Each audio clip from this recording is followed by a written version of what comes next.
My name's Chad Dundas, and I'm a writer and podcaster. Regardless of the medium, I think of myself as a storyteller.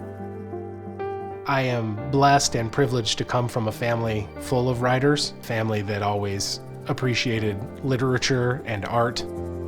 I've always wanted to be a writer.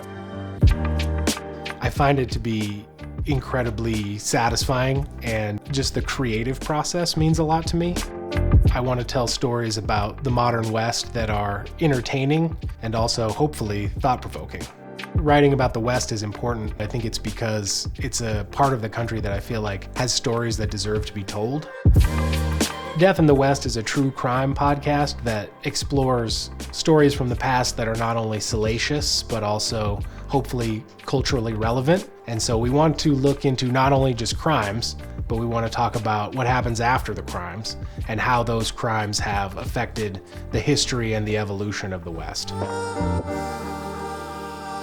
The Co-Main Event podcast is a weekly podcast that focuses on mixed martial arts fighting and the news and notes of things that happen in that sometimes crazy and sometimes wild, but also sort of kind of wonderful world.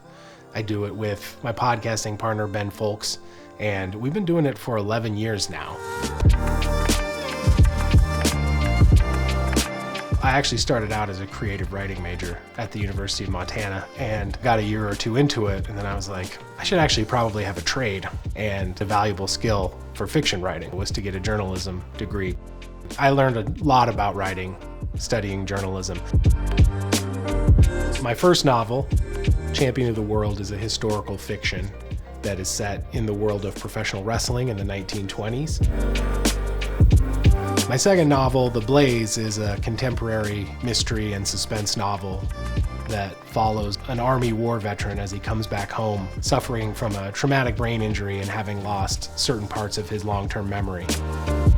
Champion of the World was a finalist for the David J. Langham Historical Fiction Award, and The Blaze was an honor selection for the Montana Book Award in 2020.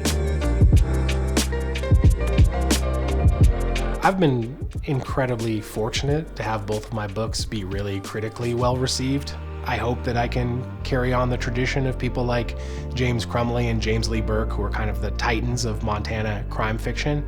But at the same time, I'm trying to tell my own stories, and I'm trying to put a new spin on that tradition if I can.